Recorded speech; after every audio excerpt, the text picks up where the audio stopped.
favorite parts of Sunday service is listening to the testimonies. It reminds me that God is still working. His faithfulness isn't just something from the Bible, it's real and happening today. And during times when I feel unsure or tired, these stories give me hope again. I've shared my testimony before and I thought that was the end of it. But to give you a background, I am the eldest and the firstborn Christian in the family. At an early age, I've seen things that caused me pain and developed an attitude to trust no one. Trusting people or someone is too hard for me before, way back in my high school or senior high days. That's why I've never been involved in relationship, never been into bars and alcoholic drinks. For short, ako ang routine is balay ang eskwela lang. I remember since high school student kami na may curfew. Dapat at 5 p.m. na nasa house.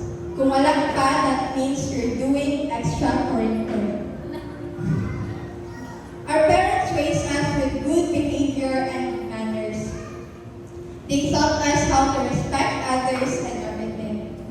And I'm proud of that. But despite all of that, I know there's still something missing. My family is not perfect.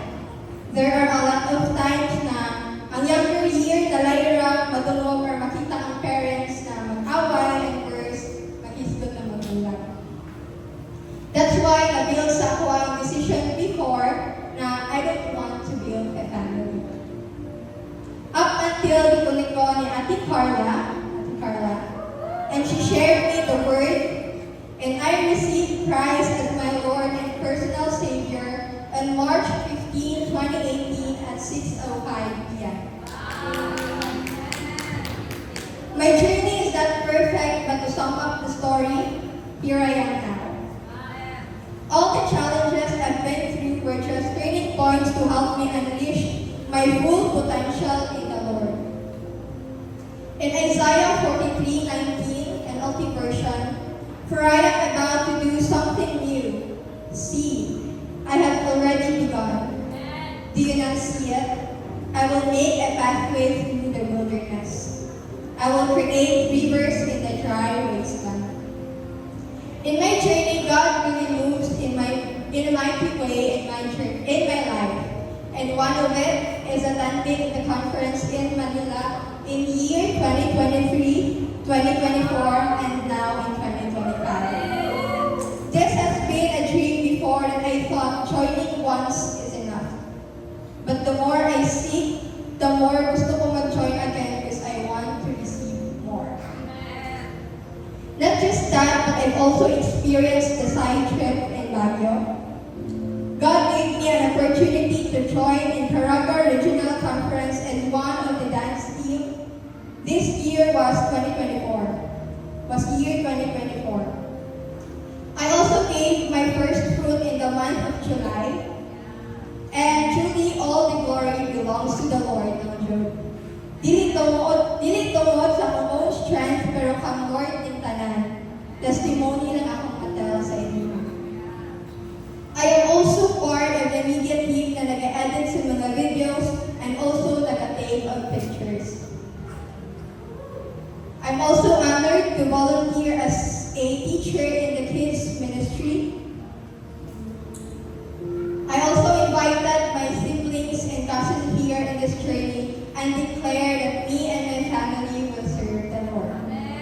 Truly, all the glory belongs to our living God. Who would have thought that the Lyra before na maulawon, dili-dalit mo salig, karon gigamit ni Lord for His greater glory. And I know that there is more. I am now a third-year student, a full-time worker in Galilee HO, and our CEO entrusted me to become one of the supervisors, and all the glory belongs to the Lord. Truly, that in this training, once magpadayon ka o musalit lang sa Ginoo, naabig buhaton sa imuhang lives Pero push lang, laban lang, because the Lord is doing something new and great over our lives. I would also like to share the recent happenings of my life. Truly, once makitinud-anay ka sa Ginoo, ang enemy mausap, maninuod sa imo ma'am. On September 3, 2025, during Leia's birthday, my sister, ichata itawagan ko sa pamangkot titon and telling me that my mother was rushed to the hospital. Dili pa mag-sink-in sa ako ang chat nga ako agibasa since I was half awake at that time. After I received the information, nag-antadayon ko sa hospital to visit. At that moment, sili kong ingon sa ako ang mind that everything happens for a reason. And my faith was very strong. I did not worry because I have the word. We laid our hands to her and prayed. After that day, we discharged Hudayon ako ang mama right after. But on September 5, they called once again for admission. At that moment, I was telling myself to remember your word. You have a revelation. In Isaiah 66, verse 7 to 9, a woman does not give birth before she feels the pain. A woman must feel the pain of childbirth before she can see the boy she gives birth to. Whoever hears of such thing, in the same way, no one ever saw a new world begin in one day. No one has ever heard of a new nation that began in one day. But when Zion feels the pain, she will give birth to her children. In the same way, I will not cause pain without allowing something new to be born. The Lord says this, I promise that if I cause you the pain of birth, I will not stop you from having your new nation, your God says this. I constantly reminded myself not to worry and be calm in the midst of chaos. Our relatives keeps on asking us, what's the reason and who is the reason? I kept silent even though I have heard so many bad things about being silent. The doctor told us the need of surgery ni Mama because naa siya ay acute parenchymal hemorrhage and need of waivers sa family to perform the brain surgery. We've told it to my mother's family, sa ako lolo and lola, even sa mga igsuon ni Mama. And they have all agreed in union to have the surgery. But Leia and I do not agree sa ilahan na sabutan because I have the word and my faith was very strong. At the same time, I am confident because I have a covenant with the Lord. And having this kind of challenge is not part of my covenant. Diha sa iyaha. We seek for a neurologist to have a second advice. And praise God, glory and honor to the Lord, there's no need to perform a surgery.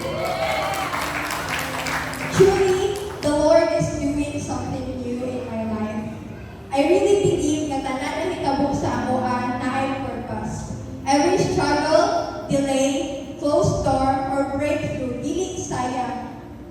God is intentional. Even in moments when I feel lost or unsure, I remind myself that He doesn't allow pain or change without a purpose.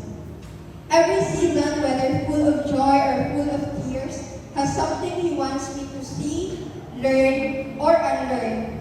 Maybe it's to build my patience, strengthen my faith, teach me to surrender, or prepare me for something greater. Sometimes it's even to remove things that I thought I needed, but were only delaying her best for me. And according to Miles Monroe, if God breaks me, it doesn't mean I am weak, but to reveal the full potential of God. And if He can trust me with pain, then He can trust you with purpose. This breaking is a breakthrough for me. In Jeremiah 1:18, verse 1 to 6, this is the message that came to Lyra from the Lord. Lyra, go down to the potter's house. I will give you my message there. So I went down to the potter's house and saw him working, playing